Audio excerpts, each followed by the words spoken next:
Everyone, আসসালামু আলাইকুম। আজকে আপনাদের সাথে শেয়ার করব একটা ইউনিক ভর্তার রেসিপি। আমি জানি আপনারা অনেকেই এই মজাদার ভর্তাটা খাননি। তো চলুন শুরু করা যাক কীভাবে এই মজাদার ভর্তাটা তৈরি করি। তো প্রথমে একটা কড়াই পানি নিয়ে আমি পানিটা ভালোভাবে ফুটিয়ে এর ভিতরে কিছুটা আদা বাটা আর কিছুটা তেঁতুল দিয়ে দিয়েছি, পাকা তেঁতুল।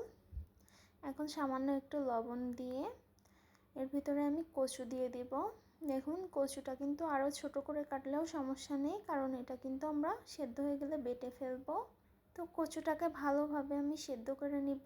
আর তেঁতুল দেওয়ার কারণ হলো কচুটা কাটার সময় আমার হাতটা চুলকাচ্ছিল, এই জন্য ভাবলাম গলা ধরে কিনা। আর আদা দেওয়ার কারণে কিন্তু তাড়াতাড়ি সেদ্ধ হয়ে যাবে। তো আমার কচুর পানিটাও পুরোপুরি শুকিয়ে গিয়েছে। এখন আমি তেঁতুলটা ফেলে দিব আর কচুটা আমি বেটে নিব। দেখুন, কচুটা বেটে নিয়েছি, কতটা সুন্দর হয়েছে। এখন আমি মাংসটা প্রস্তুত করে নিব।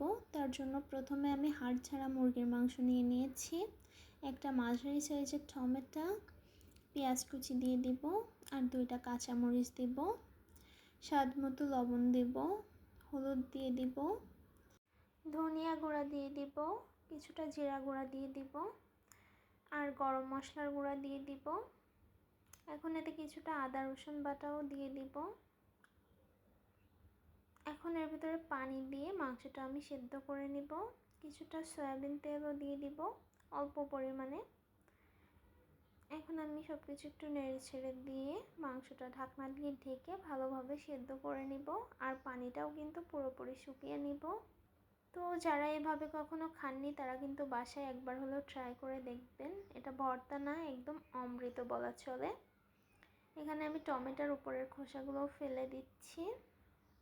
যারা সাহারিতে বা ইফতারের পরে ভাত খেতে পারেন না, ভাতই খেতে ইচ্ছে করে না, তারা কিন্তু এভাবে একবার হলে ট্রাই করে দেখতে পারেন এই ভর্তা দিয়ে 2 প্লেট ভাত অনায়াসে খাওয়া যায়, এতটা মজার হয় এই ভর্তাটা।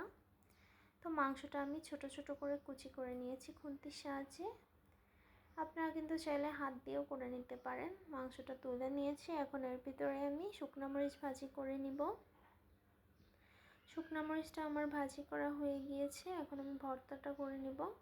ভর্তার জন্য প্রথমে শুকনো মরিচের লবণ ভালোভাবে হাত দিয়ে টেলে নিব। এখন এর ভিতরে আমি পেঁয়াজ কুচি দিয়ে দিব, একটু বেশি করেই পেঁয়াজ দিব।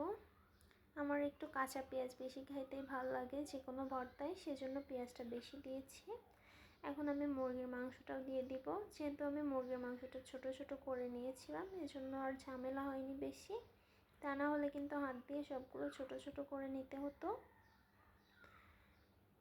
এখন এর ভিতরে আমি কচু বাটাটা দিয়ে দিব। আর এখানে একটু ঝাল কম মনে হচ্ছিল, তাই আর একটা শুকনো মরিচ দিয়ে দিয়েছি। এখন সব কিছু ভালোভাবে আমি হাত দিয়ে মেখে নিব। তো আমার মাখানো হয়ে গিয়েছে। এখন একটু বেশি পরিমাণে সরিষার তেল দিয়ে দিব। আমার ভর্তাটা কিন্তু একদমই রেডি। তো যারা কখনো এই ভর্তাটা খাননি তারা কিন্তু একবার হলেও ট্রাই করে দেখবেন, আশা করি ভালো লাগবে। তো ভিডিওটি দেখার জন্য ধন্যবাদ।